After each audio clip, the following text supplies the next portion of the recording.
Hello friends, welcome to PG college की online classes में फिर से आपका स्वागत है। आज हम बीएससी सेकेंड ईयर के अंतर्गत बीएससी सेकेंड ईयर की जो क्लास है उसके अंतर्गत हम आज चर्चा करेंगे बेलेनोग्लोसस।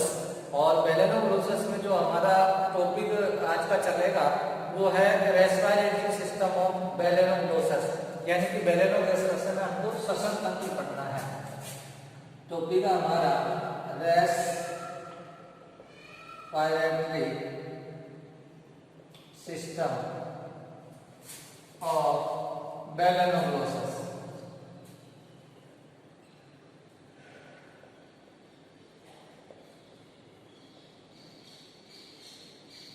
बेलेनोग्लोसस में श्वसन तंत्र, रेस्पिरेटरी सिस्टम ऑफ बेलेनोग्लोसस।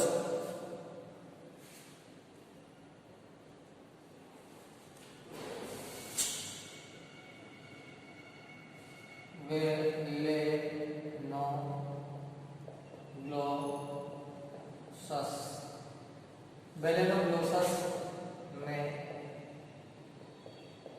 श्वसन तंत्र, रेस्पिरेटरी सिस्टम ऑफ बेलेनोग्लोसस। तो बेलेनोग्लोसस के अंतर्गत अगर श्वसन तंत्र की हम बात करते हैं तो बेलेनोग्लोसस में श्वसन के लिए निम्न अंग पाए जाते हैं, यानी बेलेनोग्लोसस निम्न अंगों की सहायता से श्वसन क्रिया को संपन्न करता है।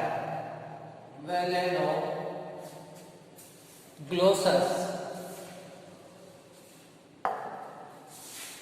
ये बेलेनोग्लोसस निम्न अंगों की सहायता से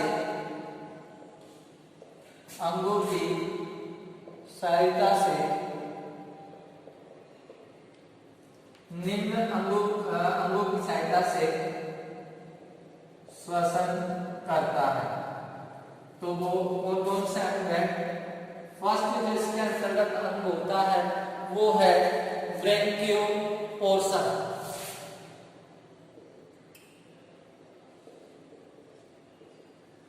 ब्रेंकियल पोर्शन। दूसरा जो इसके अंतर्गत ऑर्गन होता है श्वसन के लिए ब्रेंकियल सेक।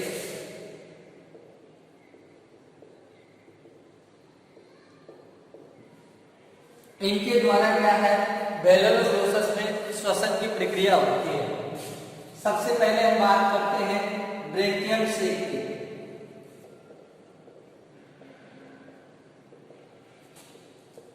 उसकी ब्रेंकियल पोर्शन की तो बेलेनोग्लोसस के अंतर्गत आपको पता होगा कि जो फेरिंग्स होती है,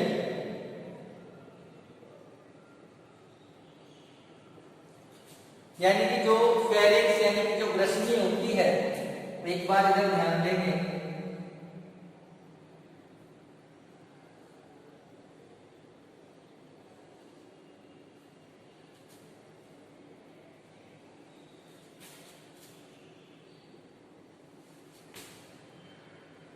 ये मिड डोर्सल डिप्टेस के अंतर्गत, और यहां पर इस प्रकार से मैंने आपको डाइजेस्टिव सिस्टम के अंतर्गत बताया था कि बेलेनोग्लोसस के अंतर्गत जो मतलब फेरेंक्स यानी कि जो ग्रसनी होती है, ये ग्रसनी कौन से भाग के अंतर्गत? ये ट्रंक पार्ट है। ट्रंक यानी कि धड़ क्षेत्र के अंतर्गत ग्रसनी दो भागों में डिवाइड हो जाती है। एक जो भाग होता है वो इसका ब्रेंकियल पोर्शन कहलाता है, दूसरा जो भाग होता है वो डाइजेस्टिव पोर्शन कहलाता है, यानी कि पाचन वाला भाग होता है।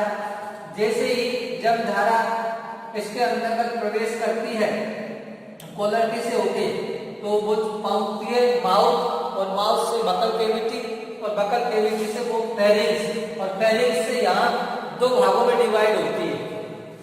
इसका कुछ भाग तो ब्रेंकियल में चले जाता है, जो क्या है श्वसन के लिए यूज होता है, और कुछ भाग होता है वो डाइजेस्टिव पार्ट में चला जाता है, जो किसके लिए यूज होता है? वो पाचन या भोजन के लिए यूज होता है। फिर ये ग्रसनी होती है किसमें खुल जाती है, ये खुल जाती है ईसोफेगस में। तो मैं वो आपको इसके अंतर्गत बता चुका था, वो मैं आपको डाइजेस्टिव सिस्टम यानी कि पाचन तंत्र के अंतर्गत बता चुका था। अब आप ध्यान देखिए, जो ब्रैंकियल पोर्शन है वो जो ग्रसनी है यानी कि कौन से फेरेंक्स है, वो फेरेंक्स का ट्रंक वाले पार्ट में दो भागों में डिवाइड हो जाती है। उसमें से उसका जो पृष्ठ भाग होता है, डोर्सल भाग है यानी कि पृष्ठ भाग होता है, वो पृष्ठ भाग फेरेंक्स ट्रंक क्षेत्र में, फेरेंक्स ट्रंक क्षेत्र में दो भागों में बढ़ जाती है, दो भागों में बट जाती है और इसका डोर्सल रीजन, इसका जो डोर्सल रीजन है वो क्या कहलाता है, ब्रेकियो पोर्शन कहलाता है, क्लोम क्षेत्र कहलाता है। अब इसके अंतर्गत देखो, इस भाग में अनेक यू आकार की गिल स्लिट पाई जाती है। यू शेप की क्या पाई जाती है, गिल स्लिट्स पाई जाती है, यानी कि गिल दरारें होती है वो यू आकार की होती है और वो इसके अंतर्गत कितनी होती है, अनेक होती है। अब देखो ये जो गिल स्लिट होती है, यहाँ देखो ये मैंने आपको डायग्राम में दिखा रखा है, ये 3 डायमेंशनल व्यू है ऑफ 2 गिल स्लिट। इसके अंतर्गत ये 2 गिल स्लिट है और 2 ब्रेकियल शेक, 2 इसके अंतर्गत क्या है, ब्रेकियल शेक है। तो ये एक मतलब आपको जो डायग्राम दिखा रहता है उसके अंतर्गत ये सबसे बाहरी जो लेयर होता है, ये तो क्या होता है, देखो बॉडी होल है। इस बॉडी होल के जस्ट बाद में क्या पाया जाता है, इसमें सीलोम पाया जाता है, यानी कि देवगुहा होती है। इस देवगुहा के बाद में देखो ये 2 छिद्र पाए जाएंगे जो बाहर की ओर दिखते हैं और इन छिद्रों को डोर्सल गिल पोर के नाम से जाना जाता है। और ये जो डोर्सल गिल पोर होते हैं, इनका जो निचला सिरा या अंदर वाला सिरा होता है वो कहाँ ओपन होता है, ब्रेकियल शेप में ओपन होता है। और जो ब्रेकियल शेप होता है वो कहाँ ओपन होता है, वो एक इसके अंतर्गत गिल स्लिट के अंतर्गत ओपन होता है, यानी कि गिल के अंतर्गत वो खुलता है। तो ध्यान दीजिए, यहाँ पर हमने बताया कि डोर्सल रीजन में ये इस प्रकार के गिल पाए जाते हैं जिनकी क्या है, यू शेप के होते हैं। साथ ही इनके अंतर्गत इन गिल को एक आधार प्रदान करने का कार्य करता है जिसको ब्रैंकियल स्केलेटन, क्लोम कंकाल के नाम से जाना जाता है। तो आप लिख सकते हैं इसमें ब्रैंकियल स्केलेटन, इसको किसको, गिल को, इसको आधार प्रदान करने का कार्य करता है, आधार प्रदान करने का क्या करता है, कार्य करता है। तो यहाँ पर ये देखो ब्रैंकियल स्केलेटन होता है जो इसके अंतर्गत ये इनको सेप्टम को मतलब आधार प्रदान करने का क्या करता है, कार्य करता है। अब जो है ये स्केलेटन होता है जो गिल से मतलब बीच में जाता है, यहाँ पर कहे 2 गिलों को जोड़ने का जो काम करता है उसको हम गिल सेप्टम के नाम से जाना जाता है और इसको हम गिल टंग वाल्व के नाम से भी जानते हैं। यानी कि दोनों गिल होंगे, ये वाले देखो, ये वाले गिल है दोनों, ये वाले गिल है, इन गिल को जो जोड़ने का कार्य करता है वो कौन करता है, गिल सेप्टम करता है। ये इनको जोड़ने का कार्य करता है, ये 2 गिल पाए जाते हैं। और मैंने बताया था कि इसके अंतर्गत स्केलेटन क्या करता है, एम आकृति बना लेता है 2 गिलों को जोड़ने के लिए। इनको आलम देखो, एक ये इसको और ये इसको जोड़ने के लिए क्या कर लेता है, एम आकृति को बना लेता है। तो इस प्रकार से इसके अंतर्गत क्या है, जो गिल है वो पाए जाते हैं। ये केवल मैंने 2 गिलों का डायग्राम वो आपको बताया है। फिर आगे जैसे हम बात करते हैं तो गिल स्लिट की जो संख्या होती है, अगर हम इनकी संख्या की बात करते हैं तो गिल स्लिटों की जो संख्या होती है वो जंतु की उम्र बढ़ने पर जो गिल होते हैं उन गिलों गिलों की जो संख्या होती है उनमें भी क्या हो जाती है बेटा, वृद्धि हो जाती है। ये और इसकी क्या होती है, विशेषता होती है कि जैसे ही जंतु की उम्र बढ़ती जाती है तो गिलों की जो संख्या होती है वो जंतु के अंतर्गत बढ़ जाते हैं। साथ ही इनकी जो गिल स्लेटें होती है इन पर क्या है, छोटे छोटे सीरिया भी पाए जाते हैं। इन पर क्या पाए जाते हैं, छोटे छोटे सीरिया पाए जाते हैं। और ये जो सीरिया होते हैं ये help of mechanism respiratory system, यानी कि जो श्वसन तंत्र की क्रियाविधि होती है उस क्रियाविधि के अंतर्गत सीरिया क्या करते हैं, सहायता करते हैं। तो वो आपको मैकेनिज्म के अंतर्गत हम बताएंगे। अब आप इधर ध्यान देंगे कि अब आता आपका ब्रेकियल सेक। आपको ब्रेकियल पोर्शन में तो क्या लिखना है, ये जो मैंने बताया वो लिखना है। अब ब्रेकियल सेक की बात करेंगे। डायग्राम में ये दिखाई दे रहा है आपको ब्रेकियल सेक। मैंने 2 ब्रेकियल सेक ही बताए, ये रहा और एक ये रहा। प्रत्येक गिल स्लिट बाह्य वातावरण में प्रत्यक्ष रूप से नहीं खुलते हैं। इसके अंतर्गत क्या है कि जो प्रत्येक गिल स्लिट होते हैं वो बाह्य वातावरण में प्रत्यक्ष रूप से नहीं खुलते हैं। क्या है, अपन इसकी बात करते हैं। प्रत्येक गिल दरारें, गिल स्लिट, गिल दरारें प्रत्यक्ष रूप से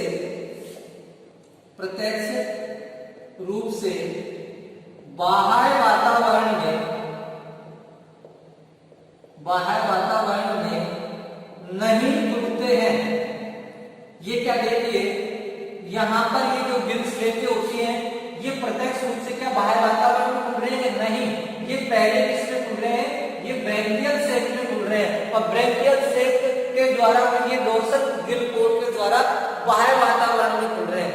तो प्रत्येक गिल से गिल दरारें होती है प्रत्यक्ष रूप से बाह्य वातावरण में नहीं खुलती है। उसके बाद में इनमें पहले ये कक्ष के समान संरचना में मिलते हैं।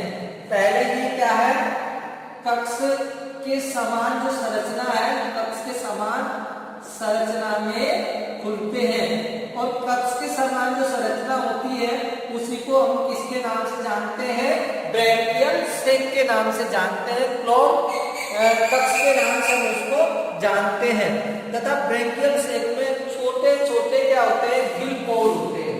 इस ब्रेकियल सेक के अंतर्गत क्या है, छोटे छोटे क्या होते हैं भाई, गिल पोर होते हैं, जिनका संबंध बाह्य वातावरण से होता है और वो अपनी अशुद्धियों को कहां त्याग देते हैं, बाहरी वातावरण के अंतर्गत त्याग देते हैं। एक खास बात ये होती है कि बेलोग्लोसस के अंतर्गत प्रत्येक गिल स्लिट का अपना गिल सेक होता है। प्रत्येक गिल स्लिट का गिल दरार का अपना गिल सेक होता है। यानी कि इस बेलोग्लोसस के अंतर्गत कई जातियां ऐसी अपवाद भी है जिसके अंतर्गत 3-4 गिल स्लिटें होती है, वो एक ही गिल सेक के अंतर्गत खुल जाती है। लेकिन इस बेलोग्लोसस की जो प्रजाति हम आपको पढ़ा रहे हैं इसके अंतर्गत क्या होता है कि एक गिल स्लिट होगा, उसके लिए एक एक गिल सेक होगा। प्रत्येक गिल स्लिट के लिए प्रत्येक गिल सेक होता है। तो ये इसके अंतर्गत आपको लिखना है। और यहाँ पर जो गिल होते हैं वो गिल कहाँ पर ओपन होते हैं, तो गिल पोल बाह्य वातावरण में खुलते हैं। ये गिल पोल ट्रंक के ब्रैकियल जेनाइटल रीजन, ये कहाँ खुलते हैं, ब्रैकियल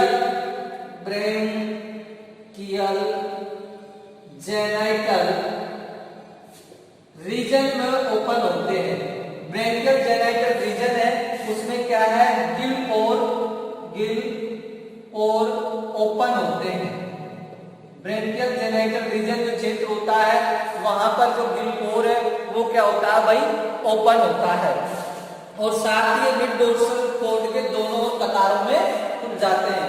फिर ये क्या है, मिड डोर्सल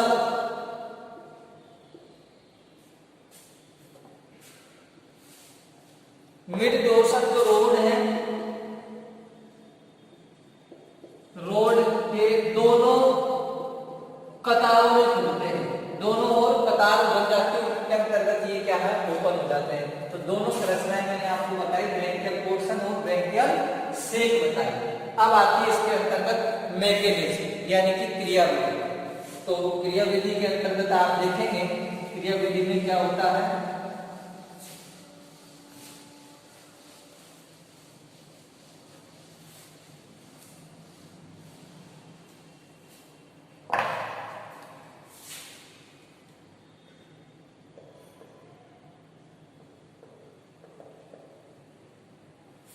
मैकेनिज्म ऑफ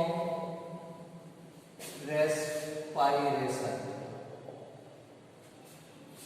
क्रियाविधि है मैकेनिज्म ऑफ रेस्पायरेशन। इसमें क्या होता है कि जब यानी कि जो गिल स्लिट होती है उन गिल स्लिटों पर जो सीलिया पाए जाते हैं, सीलिया के द्वारा जलधारा उत्पन्न की जाती है, इसके अंतर्गत यही है कि इसके अंतर्गत गिल स्लिट है, उन गिल स्लिट पर सीलिया पाए जाते हैं, उन सीलिया के द्वारा क्या होती है जलधारा को उत्पन्न किया जाता है, जिसके कारण जो बैलेनो प्रोसेस का प्रोबोसिस होता है उस प्रोबोसिस के और कौन सा पोलर क्षेत्र होता है उन दोनों क्षेत्रों के मध्य में माउथ पाया जाता है, उस माउथ से होकर जलधारा को क्या है अंदर लिया जाता है। और जैसे ही जलधारा अंदर पहुंचती है तो ग्रसनी के ब्रेनकियल भाग में प्रवेश करती है। तो जलधारा कहाँ जाती है, जलधारा जो फेरिंक्स है ग्रसनी के ब्रेनकियल पोर्शन में जाती है, ब्रेनकियल पोर्शन में जाती है। ये जो ब्रेनकियल पोर्शन है यहाँ पर क्या है जलधारा पहुंचती है, जहां से प्रत्येक गिल दरारों के बीच में पहुंचती है। तो वहां पर पाए जाने वाले कर्णवार संवहनी प्रकार के होते हैं, वहां पर पाए जाने वाले गिल सेप्टम पे बोल दिया। तो ये सॉरी इसको ध्यान रख लेना, ये अपने थोड़ा हो गया मिस्टेक। ये गिल टोंगबार ये होती है, यानी कि जो गिलों की जो सतह होती है, ये जो सतह होती है इसको गिल टोंगबार के नाम से जाना जाता है। और ये गिल टोंगबार जो होती है वो क्या होती है संवहनी प्रकार की होती है, गिल टोंगबार संवहनी प्रकार की होती है। और संवहनी प्रकार की होने के साथ साथ ये क्या है जो मतलब वेस्कुलर जैसे जो सतह होती है तो इनका जो संपर्क होता है वो एक रुधिर की सतह से होता है, जिसके द्वारा जो ऑक्सीजन वगैरह होती है उसको रुधिर के अंदर ले लिया जाता है। और जो CO2 होती है वो इसमें बाहर की तरफ जो जल होता है उस जल के अंतर्गत डाल दिया जाता है। फिर ये जो अशुद्ध जल हुआ जिसके अंतर्गत CO2 अधिक मात्रा में है वो गिल स्लिट है, उस गिल स्लिट से कहाँ जाती है ब्रेनकियल सेक में जाती है। और ब्रेनकियल सेक कहाँ ऊपर हो जाता है डोर्सल गिल पोर में। और डोर्सल गिल पोर का जो संपर्क होता है वो शरीर की बाहरी सतह से होता है, जिसके कारण वो जो अशुद्ध जल होता है वो बाहर निकल जाता है। और एक श्वसन की जो प्रक्रिया है बैलेनो प्रोसेस के अंतर्गत वो क्या हो जाती है कंप्लीट हो जाती है। तो इसके अंतर्गत जो O2 और जो CO2 का आदान प्रदान होता है, O2 है जो CO2 का आदान प्रदान होता है वो आदान प्रदान एक प्रेशर यानी कि दाब के द्वारा होता है। जैसे जल है उस जल के अंदर अगर O2 का प्रेशर अधिक है और जो इसका ब्लड है और उस ब्लड के अंतर्गत O2 का प्रेशर कम है तो ये जो ऑक्सीजन होती है ये जल से ब्लड में प्रवेश कर जाएगी।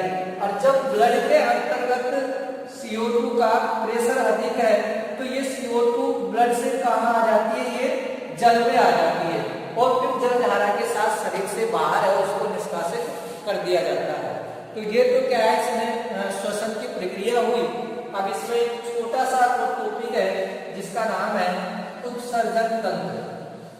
बिल्कुल बहुत छोटा है, उसमें कोई डायग्राम वगैरह भी नहीं है और उसको भी आप इसी के साथ समझ लेंगे। उत्सर्जन तंत्र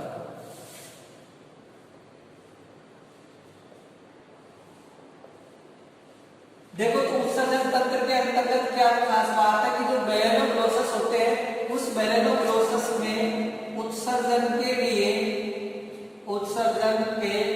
लिए कोई विकसित अंग नहीं पाए जाते, कोई विकसित अंग नहीं पाए जाते। यानी विकसित अंग से कहने का मतलब है कोई किडनी वगैरह है या कोई ब्लेंस वगैरह है, ऐसे विकसित अंग है जो इसके अंतर्गत नहीं पाए जाते। इनमें जो उत्सर्जन की प्रक्रिया होती है, उस उत्सर्जन की प्रक्रिया में ग्लोमेरुलस क्या लेता है, भाग लेता है। और ग्लोमेरुलस है वो कहाँ पाया जाता है, जो देखिए आपका इस प्रकार से मेलानोग्लोसस है और इस मेलानोग्लोसस का क्या है, प्रोबोसिस क्षेत्र है। और इस क्षेत्र के बाद में आपको ये इस प्रकार से ये इसका क्या होता है, कोलर क्षेत्र होता है। और कोलर क्षेत्र के बाद में ये इसका क्या है, ट्रंक क्षेत्र होता है। तो यहाँ पर आपने ये बकल डाइवर्टिकुलम नाम की स्ट्रक्चर देखी थी। इस बकल डाइवर्टिकुलम नाम की स्ट्रक्चर के यहीं आपको मैंने बताया था, इसमें क्या पाए जाते हैं, ग्लोमेरुलस पाया जाता है। और ये ग्लोमेरुलस होता है, इसके अंतर्गत क्या करता है, उत्सर्जन का कार्य करता है। अब इसके अंतर्गत क्या है कि जो ग्लोमेरुलस होता है वो क्या होता है, वन पेयर होता है, एक जोड़ी में होता है। और इस ग्लोमेरुलस के अंतर्गत अनेक उभारनुमा स्ट्रक्चर पाई जाती है, यानी प्रवर्धनुमा संरचनाएं पाई जाती है, जो क्या करती है, ब्लड को फिल्टर करने का कार्य करती है। ब्लड को फिल्टर करने का कार्य वो करती है। और जैसे ही इनका जो ग्लोमेरुलस है, इस ग्लोमेरुलस के पास में ही क्या पाया जाता है, ब्लड साइनस पाया जाता है। और ये ब्लड साइनस किसके, ग्लोमेरुलस में क्या रहता है, संपर्क में रहता है, जिससे जो अशुद्धियां होती है वो क्या है, वो अशुद्धियां इस ग्लोमेरुलस से क्या हो जाती है, क्षनित हो जाती है। और क्षनित होने के बाद में शुद्ध जो ब्लड होता है, ब्लड साइनस के अंतर्गत या उसकी रुधिर वाहिनी उसके अंतर्गत डाल दिया जाता है और शुद्ध रुधिर को शरीर से बाहर है निष्कासित कर दिया जाता है। अब इसके अंतर्गत येलो या ब्राउन कलर की क्या होती है, सेल्स होती है, यानी कि पीले या भूरे कलर की, भूरे रंग की कोशिकाएं होती है जो इसका कार्य करती है। और वो कोशिकाएं कहाँ पाई जाती है, ग्लोमेरुलस के अंतर्गत पाई जाती है। और ग्लोमेरुलस जो होता है, ब्लड में उपस्थित अशुद्धियों को अवशोषित करके वो कहाँ डालता है, जो प्रोबोसिस की केविटी होती है या प्रोबोसिस की जो सिलोन होती है, जिसको अपन प्रोटोसील के नाम से जानते हैं, इस प्रोटोसील के अंतर्गत डाल दिया जाता है। तो प्रोटोसील के अंतर्गत जो पोर होता है उसको प्रोबोसिस पोर के नाम से जाना जाता है, प्रोबोसिस पोर। इस प्रोबोसिस पोर के द्वारा अशुद्धियां हैं, उन अशुद्धियों को बाहर निष्कासित कर दिया जाता है। तो इस प्रकार से इसमें क्या उत्सर्जन तंत्र है, वो उत्सर्जन तंत्र की प्रक्रिया है वो कंप्लीट होती है। तो आज की क्लास के अंतर्गत हमने किस किस को, एक तो रेस्पिरेटरी सिस्टम को पढ़ा, एक इसमें उत्सर्जन एक्सक्रीटरी सिस्टम को पढ़ा। नेक्स्ट क्लास के अंतर्गत हम इसमें जो पढ़ने वाले हैं वो है नर्व सिस्टम। तो अगली क्लास के अंतर्गत हम नर्व सिस्टम को देखेंगे। आज की क्लास में बस इतना ही।